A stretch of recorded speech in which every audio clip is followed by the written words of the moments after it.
الحمد لله رب العالمين والصلاة والسلام على سيد الأنبياء والمرسلين وعلى آله الطيبين الطاهرين وأصحابه الأكرمين أجمعين. أعوذ بالله من الشيطان الرجيم. بسم الله الرحمن الرحيم. أقيموا الصلاة. صدق الله المولان العظيم وصدق رسوله النبي الأمين الكريم ونحن على ذلك لمن الشاهدين والشاكرين. إن الله وملائكته يصلون على النبي يا أيها الذين آمنوا صلوا عليه وسلموا تسليما. اللهم صل على سيدنا شفيعنا ومولانا محمد وعلى آل سيدنا شفيعنا ومولانا محمد وبارك وسلم صلاة وسلاما عليك يا رسول الله. اللہ تبارک و تعالیٰ کا فضل و کرم ہے کہ اس نے ہمیں آقائے نامدار مدنی تاجدار دو عالم کے مالک و مختار گلشن ہستی کی اولین فصل بہار سید عالم نور مجسم راحت عالم و بنی آدم سیدنا محمد مصطفیٰ احمد مصطفیٰ صلی اللہ علیہ وآلہ وصحبہ وسلم کی امت کو پیدا فرمایا. ہم اور آپ ارحم الراحمین کی بارگاہ میں جمع ہیں اور دعا کرتے ہیں پروردگار ہمارے عبادات کو اپنے حبیب علیہ السلام کے قربان شرف قبولیت عطا فرما. آج کے ہمارے بیان کا موضوع ہے اقیم الصلاۃ. اللہ کا فرمان نماز قائم کرو. نماز قائم کرنا ایمان لانے کے بعد سب سے پہلا کام. جیسے کہ قرآن پاک کی ترتیب سے ہمیں پتہ چلتا ہے کہ ایمان لاؤ، نماز قائم کرو، زکات دو، اللہ کے دیے ہوئے رزق میں سے غربا و مساکین کی مدد کرو. جیسے کہ خالق کائنات نے فرمایا ہدی للمتقین. قرآن پاک متقیوں کے لیے ہدایت بن کر آیا. تو متقیوں کی تعریف کرتے ہوئے خالق کائنات نے ارشاد فرمایا الذین یؤمنون بالغیب.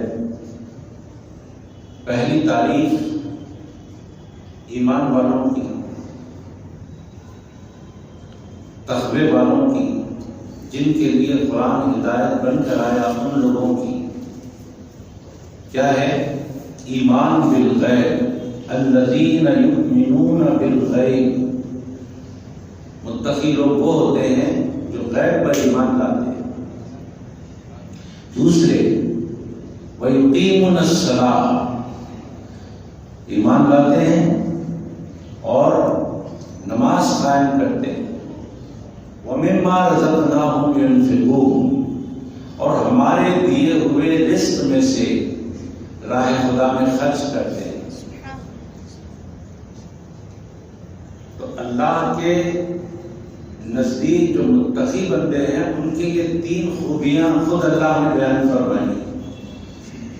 ایمان بالغیب، نماز قائم کرنا اور راہ خدا میں خرچ کرنا. اب آپ دیکھیے ترتیب کتنی پیاری ہے. سب سے پہلے ایمان ہے، اللہ پر ایمان لانا، اللہ کے فرشتوں پر ایمان لانا، اللہ کی کتابوں پر ایمان لانا، اللہ کے رسولوں پر ایمان لانا، قیامت کے دن پر ایمان لانا، مرنے کے بعد دوبارہ اٹھائے جانے پر ایمان لانا، خیر اور شر اللہ کی طرف سے ہے اس بات پر ایمان لانا. ان تمام چیزوں پر ایمان لانا یعنی دل سے ان چیزوں کو ماننے کا نام ایمان ہے۔ یعنی اللہ سے ڈرنے والے بندوں کی خوبیاں خود اللہ بیان فرما رہا ہے کہ مجھ سے ڈرنے والے متقی جو لوگ ہوتے ہیں وہ ان کی پہلی خوبی یہ ہوتی ہے کہ وہ غیب پر ایمان لاتے ہیں، دیکھ کر نہیں۔ جیسے کہ مشرکین مکہ ہمارے نبی علیہ السلام کے کہنے پر یہ کہا کرتے تھے کہ اے محمد صلی اللہ علیہ وآلہ وسلم، ہم اس قرآن کو اللہ کی کتاب اس وقت مانیں گے جب ہم اپنی آنکھوں سے آسمان سے اترتی ہوئی اس کتاب کو دیکھیں گے، تب ہم مانیں گے کہ یہ اللہ کی کتاب ہے۔ یا پھر کوئی فرشتہ آ کر ہمارے سامنے یہ کتاب دے تب ہم مانیں گے کہ یہ اللہ کی کتاب ہے۔ لیکن یہ تو مشرکین کی بات ہے، یہ کافروں کی بات ہے۔ لیکن جو مومن ہوتا ہے، جو دل سے ماننے والا ہوتا ہے، وہ یہ شرائط نہیں رکھتا کہ آسمان سے کتاب اترتی ہوئی دیکھوں گا تب مانوں گا، یا فرشتہ لا کر یہاں ہمارے سامنے پیش کرے تب مانوں گا۔ غیب پر ایمان لاتے ہیں متقی بندے، اللہ سے ڈرنے والے غیب پر ایمان لاتے ہیں، بغیر دیکھے ایمان لاتے ہیں۔ یہ ایمان اللہ کے نزدیک بہت مستحکم ہے، اللہ کے نزدیک بہت پسندیدہ ہے، جو بے دیکھے ایمان لائے۔ دیکھ کر تو کوئی بھی مان لے گا۔ مثال کے طور پر جب تک اللہ نے زندگی دی ہے دنیا میں پھنسے رہے، بس دنیا دنیا دنیا کرتے رہے، آخرت کی طرف توجہ ہی نہیں ہوئی۔ جبکہ اللہ کے نبی علیہ السلام نے فرمایا کہ یہ دنیا آخرت کی کھیتی ہے، دنیا میں رہ کر آخرت کی تیاری کرنا ہے۔ یہ دنیا رہنے کا مقام نہیں ہے، یہ تو مسافر خانہ ہے۔ یہ دنیا مزرعۃ الآخرہ، یہ دنیا آخرت کی کھیتی ہے، یہاں رہ کر آخرت کی تیاری کرنا ہے۔ لیکن ساری زندگی دنیا دنیا دنیا کمانے، دنیا بنانے میں گزار دی۔ اس کے بعد جب اس دنیا سے جانے کا وقت آیا، جب جانے کا وقت آیا تب ادھر کی آنکھیں آہستہ آہستہ کھلنے لگی۔ ابھی تو ہماری آنکھوں کے سامنے یہیں کے مناظر ہیں، آخرت کا کوئی منظر ہمارے سامنے نہیں۔ لیکن جب انسان کا انتقال ہوتا ہے تو اس وقت میں ادھر سے منتقل ہوتا ہے انسان، تو ادھر والا عالم منکشف ہونے لگتا ہے اور ادھر کی آنکھیں آہستہ آہستہ کھلنے لگتی ہیں، تو پھر ادھر کے نظارے نظر آتے ہیں۔ تب یہ توبہ بھی کرنے تیار ہو جاتا ہے، آخرت کو ماننے بھی تیار ہو جاتا ہے، اللہ سے ڈرنے بھی تیار ہو جاتا ہے، ساری چیزوں کے لیے تیار ہو جاتا ہے۔ اس وقت کا تیار ہونا، اس وقت کا مان لینا، یہ کام نہیں آئے گا۔ ضرورت اس بات کی ہے کہ وہ وقت آنے سے پہلے پہلے ہر چیز کو مان لیا جائے جو چیزیں نظر نہیں آتی، اس ساری چیزوں کو مانے۔ بھائی اس وقت نظر آ جائے گا، جیسا کہ آپ دیکھتے ہوں گے کسی کا انتقال ہوتا ہے تو ان کا دیدہ کھڑے ہو جاتا ہے، یہ تو مشہور ہے، دیدہ ٹھہر گیا۔ وہ دیدے کا ٹھہر جانا کیا ہے؟ آخرت کے مناظر جب نظر آتے ہیں تو دیدہ ٹھہر جاتا ہے اور انسان وہاں چلا جاتا ہے۔ تو دیکھنے کے بعد تو کوئی بھی مانے گا، آسمان سے کتاب اترتی ہوئی دیکھا تو کوئی بھی مانے گا، فرشتہ آ کر پہنچائے تو کوئی بھی مانے گا۔ لیکن یہاں پر غیب پر ایمان لانا، ایمان بالغیب، الذین یؤمنون بالغیب، نظر نہیں آئے گا کچھ بھی مگر ماننا،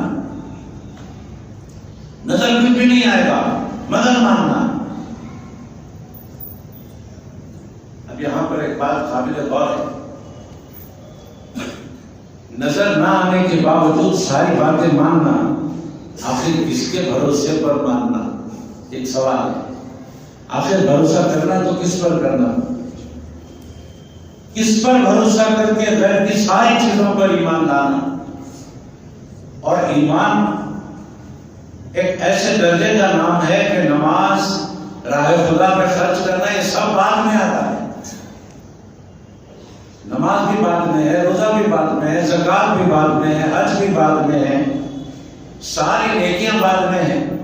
پہلا نمبر ایمان کا ہے، اور ایمان لانا ہے یہ ساری چیزوں پر۔ جب ساری چیزوں پر ایمان لانا ہے تو بے دیکھے ایمان لانا ہے، بے دیکھے، دیکھا ہی نہیں تو جو چیز دیکھی نہیں وہ ایمان لانا ہے، ماننا ہے۔ تو تو آخر کسی نہ کسی پر بھروسہ تو کرنا ہی ہے، کسی کے کہنے پر مان لینا ہے، بھروسہ کر کے مان لینا ہے، ان کے اوپر اعتماد کر کے مان لینا ہے۔ اے اللہ، ہم نے تو نہیں دیکھا ہے کہ یہ ساری چیزیں جو مانی جاتی ہیں دل سے، ہم نے تو نہیں دیکھا ہے، آخر مانے تو کس کی بنا پر مانے؟ تو پھر اللہ فرماتا ہے میں نے اپنے محبوب کو بھیجا ہی اس لیے، میں نے اپنے محبوب کو بھیجا ہی اس لیے ہے کہ ان پر بھروسہ کرتے ہوئے نہ دکھائی دینے والی ساری چیزوں کو مان لیا جائے۔ اب یہاں اگر کسی کے ذہن میں یہ آتا ہے کہ ہمیں خبر دینے والا نبی ہماری طرح بغیر دیکھے مانا ہوا ہے تو یہ غلط ہے۔ یاد رکھیں، ہم نبی کے کہنے پر مانتے ہیں اور نبی پاک کے مانتے ہیں نا، وہ سارے ایمانیات کو دیکھ کر ماننے والے ہیں۔ ہمارا ایمان بالغیب پر ہے، ہمارا ایمان نبی کے کہنے پر ہے اور نبی پاک کا ایمان دیکھ کر ہے۔ صرف نبی پاک کا ایمان ہی اور سارے پیغمبروں کا جو ایمان ہے وہ ایمان ہمارے نبی پاک علیہ السلام کی طرح نہیں ہے، بلکہ جتنے انبیاء مرسلین ہیں انہوں نے بھی سن کر مانا ہے، انہوں نے بھی سن کر مانا ہے، سن کر۔ اگر دیکھا بھی ہے تو اتنا ہی دیکھا ہے جتنا کہ خدا نے دکھایا، اتنا ہی دیکھا جتنا کہ خدا نے دکھایا۔ حضرت ابراہیم علیہ السلام کو خدا نے جتنا دکھانا تھا دکھایا۔ جی، ایمانیات میں سے جو چیزیں ہیں ان چیزوں میں جتنا اللہ دکھانا چاہتا تھا پیغمبروں کو اتنا ہی دکھایا، سب کچھ نہیں دکھایا۔ حضرت ابراہیم علیہ السلام کو اپنی قدرت دکھائی، اے ابراہیم دیکھو ہم نے کیسی دنیا بنائی، ہم نے کیسی دنیا بنائی، کیسی زمین بنائی ہے، دیکھو۔ حضرت ابراہیم دیکھے، آسمانوں کو دیکھو ابراہیم، ہم نے کیسے آسمان بنائے، دیکھ لیا۔ عجائبات قدرت حضرت ابراہیم علیہ السلام نے دیکھا۔ وہ کذالک نری ابراہیم ملکوت السماوات والارض، زمین و آسمان کے عجائبات حضرت ابراہیم علیہ السلام نے دیکھے۔ اللہ نے دکھایا، دیکھا جی۔ حضرت موسیٰ علیہ السلام پر اللہ کی نوازش ہوئی، ہم کلامی کا شرف حاصل ہوا کہ اللہ سے باتیں کرتے تھے۔ اللہ نے جتنا انہوں نوازنا چاہتا تھا نواز دیا حضرت موسیٰ کو۔ حضرت ادریس کو نوازا اللہ نے، اے ادریس دیکھو ہماری قدرت کی نشانیاں، اے ادریس دیکھو ہمارے عجائبات قدرت، زمین کے عجائبات دیکھے، آسمانوں کے عجائبات دیکھے، جنت دیکھی۔ جب جنت دیکھی تو جنت میں ہی حضرت ادریس بیٹھ گئے، کہا کہ ایسا اب جنت سے میں نہیں نکلنے والا۔ حضرت ادریس نے جنت دیکھی اور جنت میں رہ گئے جی۔ ہمارے نبی علیہ السلام کا معاملہ الگ ہے۔ ہمارے نبی علیہ السلام نے معراج کی رات جنت دیکھی، مگر جنت سے نکل گئے اور سارے عجائبات دیکھا اور دنیا میں آ گئے۔ پوچھنے والے نے پوچھا، یا رسول اللہ علیہ السلام، کیا جنت آپ کو اچھی نہیں لگی؟ جو ادریس کو اچھی لگی وہ بیٹھ گئے، کیا آپ کو اچھی نہیں لگی جو چلے آئے؟ سرکار علیہ السلام کا جواب آیا، وہ ادریس تھے جنہیں جنت اچھی لگی، میں محمد ہوں، مجھے میری امت اچھی لگی۔ اپنی امت میں سے نکل کر گیا اور پھر امت میں چلا آیا جی۔ تو حضرت ادریس کو عجائبات دکھائے اللہ نے، اپنے قدرت دکھائی۔ حضرت یونس کو اپنی قدرت دکھائی، کیا یونس دیکھ میں کیسے تجھے سمندر کے اندھیرے میں رکھتا ہوں، پھر مچھلی کے پیٹ کے اندھیرے میں رکھتا ہوں، پھر وہ مچھلی کو ایک بڑی مچھلی نگل جاتی ہے، اس کے پیٹ کا اندھیرا، پھر یہ ساری تاریکیوں کا اندھیرا، اس اتنا اندھیروں میں رکھ کر بھی ایک وقت ایسا آئے گا یونس میں تجھے اپنی قدرت دکھاؤں گا اور تجھے بڑی مچھلی سے بھی اگلواؤں گا، چھوٹی مچھلی سے بھی اگلواؤں گا، اور جیسے تو تاریکیوں میں چلا گیا تھا پھر تجھے اجالوں میں لے کر آؤں گا۔ اللہ نے حضرت یونس کو بھی اپنی قدرت دکھائی۔ تو پیغمبروں نے جس کو جتنا چاہا اللہ تبارک و تعالیٰ نے اپنی قدرت کے عجائبات دکھائے، لیکن ہمارے نبی علیہ السلام کا معاملہ یہ ہے کہ کہ معراج کی رات پروردگار عالم نے ہمارے نبی علیہ السلام کو اپنی قدرت بھی دکھائی اور خود کو بھی دکھایا، قدرت بھی دکھائی، خود کو بھی دکھایا۔ ہے کوئی پیغمبر جو قدرت دیکھا ہو اور خدا کو بھی دیکھا ہو؟ ایسا کوئی پیغمبر نہیں ہے۔ اگر ہے تو ہمارے نبی علیہ السلام، جنہوں نے قدرت بھی دیکھی، خدا کو بھی دیکھا۔ ورنہ سارے پیغمبر صرف قدرت کو دیکھتے ہیں اللہ کی، ہمارے نبی علیہ السلام خدا کو دیکھتے ہیں۔ اسی لیے سارے پیغمبروں کا کلمہ جو ہے وہ لا الہ الا اللہ محمد رسول اللہ ہے۔ ان کی امتوں کا کلمہ الگ الگ ہے، لیکن پیغمبروں کا کلمہ لا الہ الا اللہ محمد رسول اللہ۔ جیسے سرکار کی امت میں ہم ہیں، ویسے ہی سارے پیغمبر بھی ہمارے سرکار کی امت میں شامل ہیں۔ انبیاء اور مرسلین ہمارے نبی کی امت میں شامل، کیونکہ انہوں نے اللہ کی بارگاہ میں عرض کیا تھا کہ پروردگار ہمیں اپنے محبوب کی امت میں شامل فرما۔ اللہ رب العزت نے سارے پیغمبروں سے کہا تھا کہ اے پیغمبروں، میرا ایک محبوب ہے، تم اس پر ایمان بھی لانا اور اس کی مدد بھی کرنا۔ تو سارے پیغمبروں نے اسی وقت ایمان لے آئے، اور پھر جب تک سرکار علیہ السلام اس دنیا میں 63 سالہ زندگی میں جلوہ فرما رہے، روحانی مدد سارے انبیاء اور مرسلین کی ہمارے نبی علیہ السلام کے ساتھ ہی۔ بہرحال سارے نبیوں کا معاملہ الگ، ہمارے نبی کا معاملہ الگ، کیونکہ ہمارے نبی علیہ السلام نبیوں کے بھی نبی ہیں، نبیوں کے بھی نبی ہیں۔ سارے پیغمبر دیکھ کر ایمان لانے، سن کر ایمان لانے والے ہیں۔ ہمارے نبی علیہ السلام دیکھ کر ایمان لانے والے، نبیوں کے بھی نبی ہیں، نبیوں کے امام ہیں، جی رسولوں کے رسول ہیں۔ بہرحال ایمان بالغیب، آج ہر مسلمان ایمان لایا ہوا ہے تو کس کے کہنے پر لایا ہوا ہے؟ حضور اکرم صلی اللہ علیہ وآلہ وسلم کے کہنے پر۔ ہم نے اللہ کو بھی نہیں دیکھا، رسولوں کو نہیں دیکھا، کتابوں کو نہیں دیکھا، فرشتوں کو نہیں دیکھا، مرنے کے بعد اٹھائے جانے کو نہیں دیکھا، قیامت کے دن کو نہیں دیکھا، کچھ بھی نہیں دیکھا۔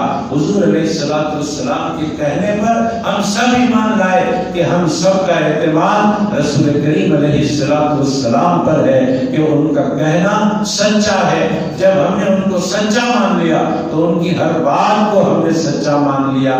سرکار علیہ السلام کے کہنے پر سارے ایمانیات کا دار و مدار ہے۔ اب اگر کسی بندے کو سرکار کی ذات میں شک ہو تو پھر اس کا ایمان بھی ڈاواڈول ہو جاتا ہے۔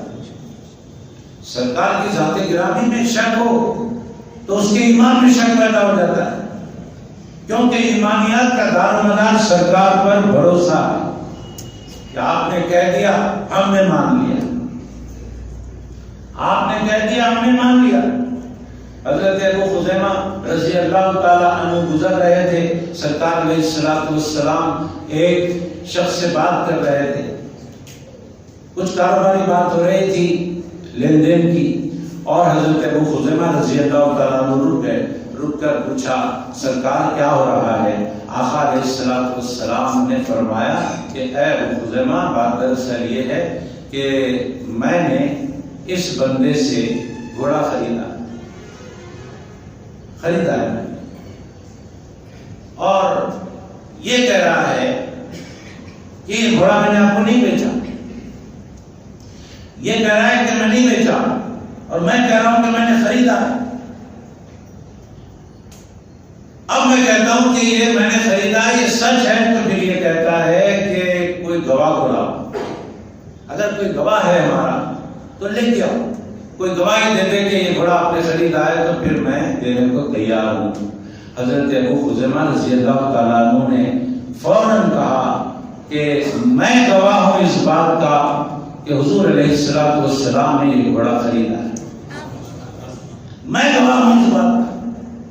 حالانکہ وہ خرید و فروخت کے وقت تھے نہیں، مگر گواہی دیتی کہ میں نے خریدا، یعنی سرکار نے خریدا، میں گواہی دیتا ہوں۔ سرکار صلی اللہ علیہ وآلہ وسلم نے فرمایا ابو خزیمہ تم تو خرید و فروخت کے وقت تھے نہیں، تم تو تھے نہیں، پھر گواہی کیسی؟ دیکھا نہیں، گواہی کیسی؟ حضرت ابو خزیمہ نے فرمایا یا رسول اللہ ہم نے تو اللہ کو بھی نہیں دیکھا مگر اس کے ایک ہونے کی گواہی دے رہے ہیں. ہم نے اللہ کو نہیں دیکھا مگر اس کے ایک ہونے کی گواہی دے رہے ہیں. آپ کے کہنے پر دے رہے ہیں. تو آپ کے کہنے پر جب ہم نے اللہ کو مانا ہے تو گھوڑے کی کیا حقیقت؟ آپ کا کہنا سچا ہے. ہم گواہی دے میں گواہی دیتا ہوں کہ آپ نے خریدا ہے. بہرحال وہ گھوڑا سرکار کو اس نے دے دیا.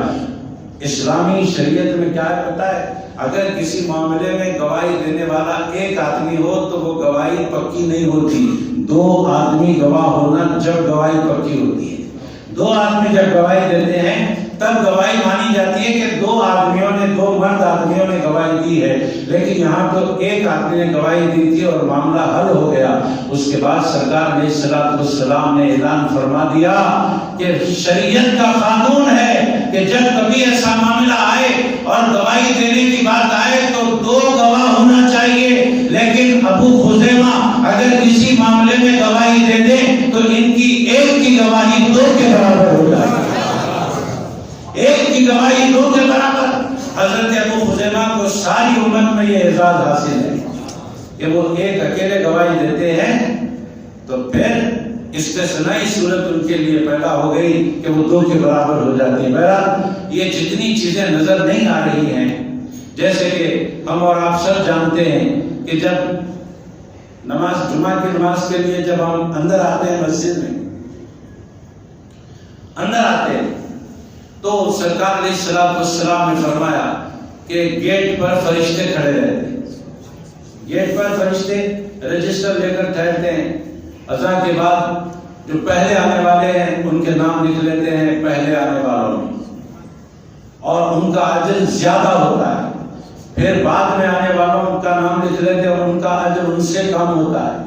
پھر اس کے بعد آنے والوں کے نام لکھتے ہیں جس میں ان کا اجر اور کم ہوتا ہے.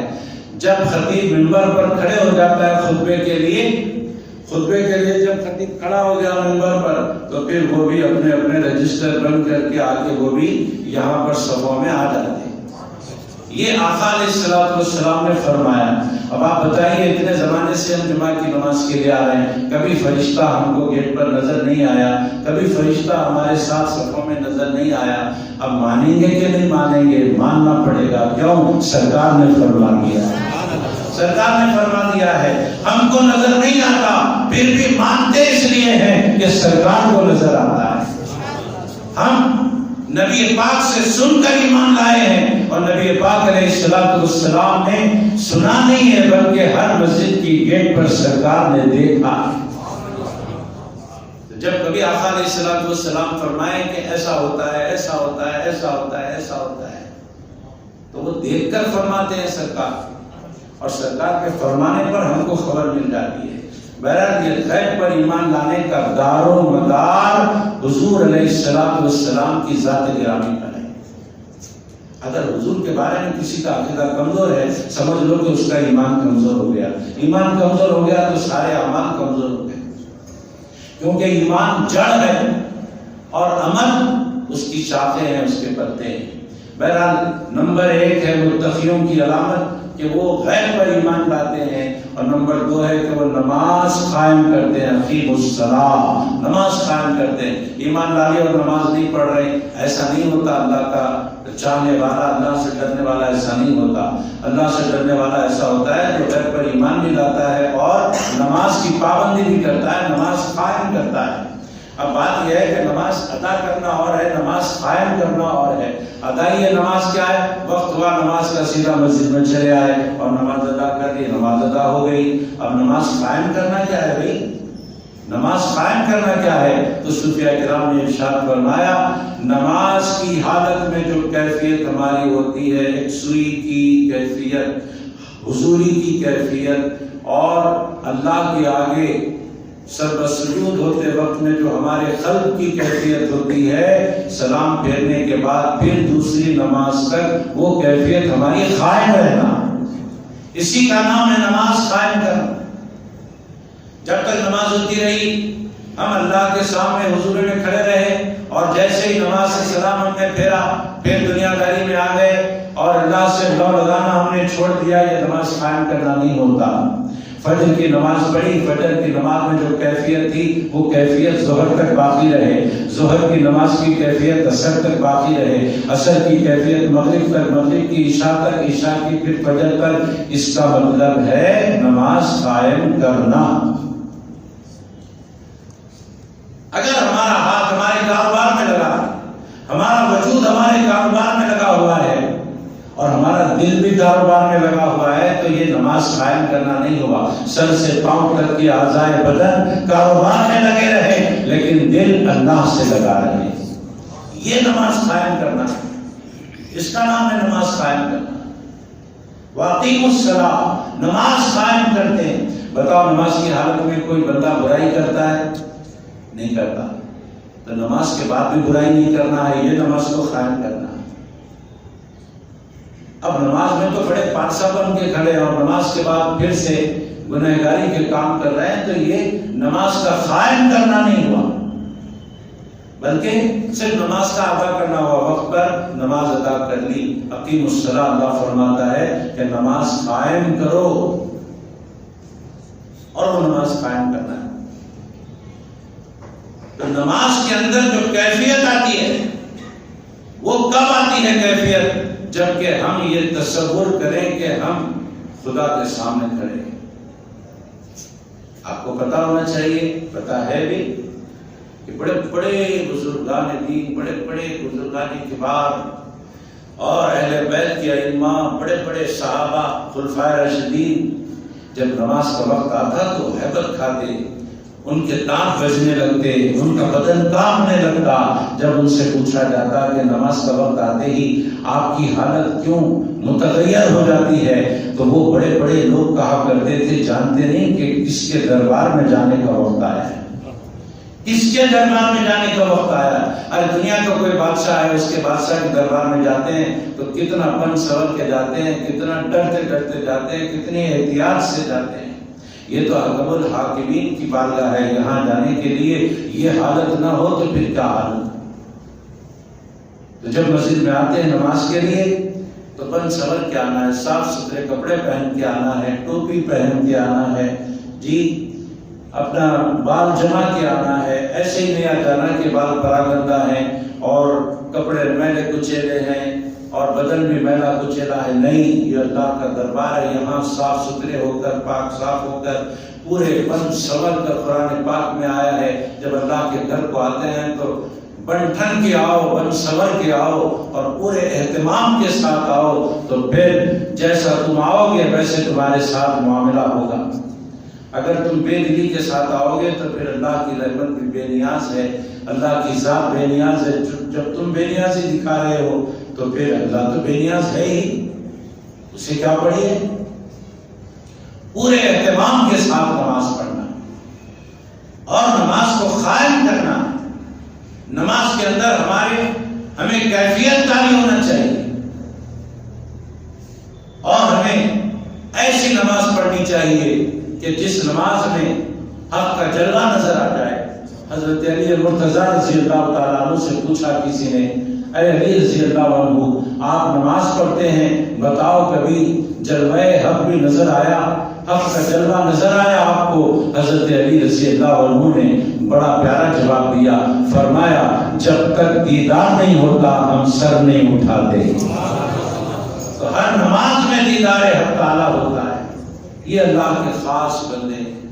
تو کبھی ہم بھی تو آرزو کریں کہ ہم بھی نماز پڑھیں تو ہمارے آگے جلوہ حق ہو، ایسی آرزو ہم بھی کریں۔ اور اللہ تو آرزویں پوری کرنے کے لیے ہے، اپنے بندوں کی آرزویں پوری کرتا ہے۔ یہ آرزو کر لیں کہ نماز میں اللہ کا جلوہ ہمارے پیش نظر ہو جائے، یہ حجابات جو رکھے ہوئے ہیں یہ حجابات ہمارے نظروں سے ہٹ جائے اور جلوہ حق کہ آگے ہم پیش ہو جائیں، جلوہ ہمارے سامنے ہو، ہم جلوے کے سامنے ہوں۔ حاضرین محترم، اللہ رب العزت نے دوسری بار اپنے متقی بندوں کی فرمائی اقیم الصلاۃ، یہ نماز قائم کرتے ہیں۔ اور تیسرا کیا فرمایا؟ وَمِمَّا رَزَقْنَاهُمْ يُنْفِقُونَ، میری راہ میں خرچ کرتے، خرچ کرتے ہیں میری راہ میں۔ تو دیکھیے پہلے ایمان ہے، اس کے بعد حقوق اللہ ہے، نماز اللہ کا حق ہے جو ادا کرنا ہے، اس کے بعد ترتیب دیکھیے بندوں کا حق ادا کرنا ہے، وَمِمَّا رَزَقْنَاهُمْ يُنْفِقُونَ، میری راہ میں خرچ کرتے، پیسے سے محبت نہیں کرتے۔ جب پیسہ آتا ہے تو یہ سمجھتے ہیں کہ اللہ نے یہ پیسہ صرف ہمیں کھانے کے لیے نہیں دیا بلکہ کھاتے ہوئے کھلانے کے لیے دیا ہے، یہ سمجھتے ہیں۔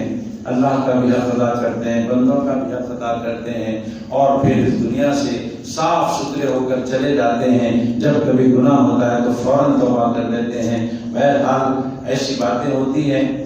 دو آدمیوں کے لیے ہم دعائے خیر کرتے ہیں، اللہ ان کی مغفرت کرے، جن میں ہمارے خالد صاحب ہے جو ہماری بستی کے رہنے والے تھے، اور ایک بابا نگر کے رہنے والے ہمارے پرویز صاحب تھے جو بڑے اہل سنت والجماعت کے کاموں میں اور اس کی تشہیر میں، اس کی اشاعت میں بڑے پیش رہا کرتے تھے۔ اللہ تبارک و تعالیٰ ان کی قبر کو انوار سے بھر دے پروردگار۔ اور رہی بات جتنے بیمار ہیں، اللہ تعالیٰ ان سب کو شفائے کاملہ عطا فرمائے۔